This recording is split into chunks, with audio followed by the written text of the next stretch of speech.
Сәлем қыздар, бүгін біз осындай әдемі, керемет дизайнерлік ободок жасайтын боламыз. Ол өте жеңіл дайындалады. Бізге ол үшін негіз ретінде ободок қажет болады, жұмсақ және де фатин мата. Глиттер қағаз, ол фетра сататын жерлерде сатылады, және де пайетка немесе әртүрлі әсемдеуге арналған жолақтар. Ұзындығы 70 см және де ені 3-4 см болатын фатинімізді алып, осылай шетінен көктеп шығамыз, бір-біріне жинай отыра. Ең шетіне келгеннен кейін біз бірден жібімізді тарта отыра, ақырын айналдырып шығамыз фатиніміздің жиынтығын. Болғаннан кейін центрінен бекітіп тігіп шығамыз,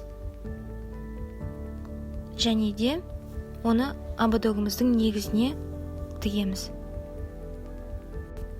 Ол нық тұруы үшін қайта-қайта жақсылап айналдырып тіккеніміз дұрыс болады.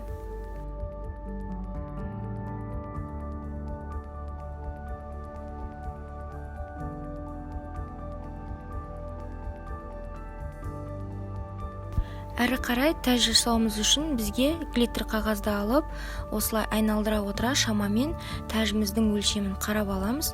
Сол жерде белгілеп болып, біз эскизін тұрғызамыз.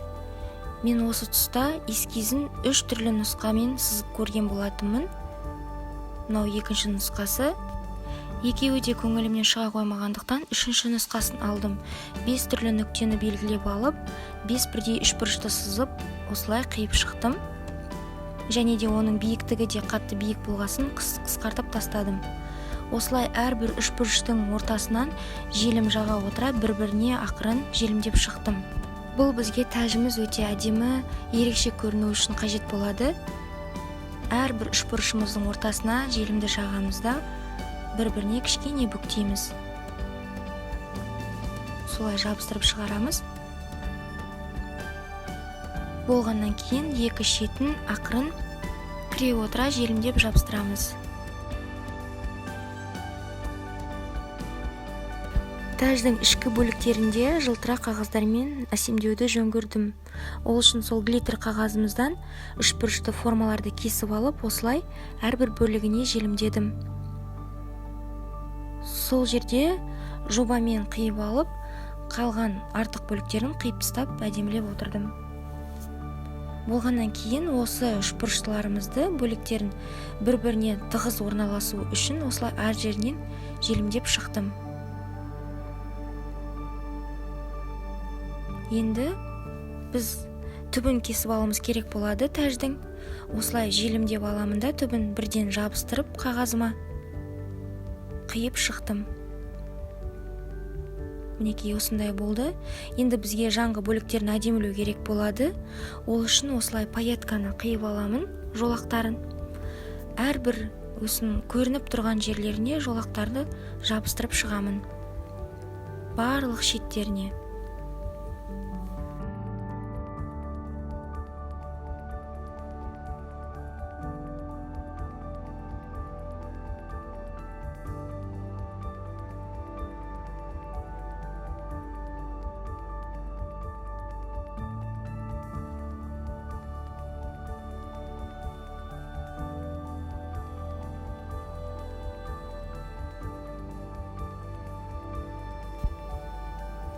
Мінекей нәтижесі осындай болды.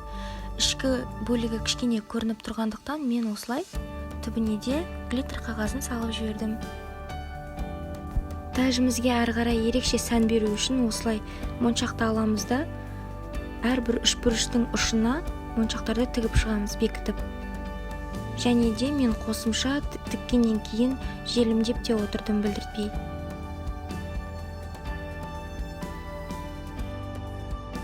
Дайын болып қалған секілді. Енді соңғы біздің жасайтын әдісіміз ол осылай түбін алып желімдеп біздің фатиніміздің үстіне жабыстыру. Мінекей нәтижесінде бізде осындай ерекше әдемі ободок пайда болды. Балапандарға ертегінің ханшайымы секілді бір сондай бейне беретіндей ободок.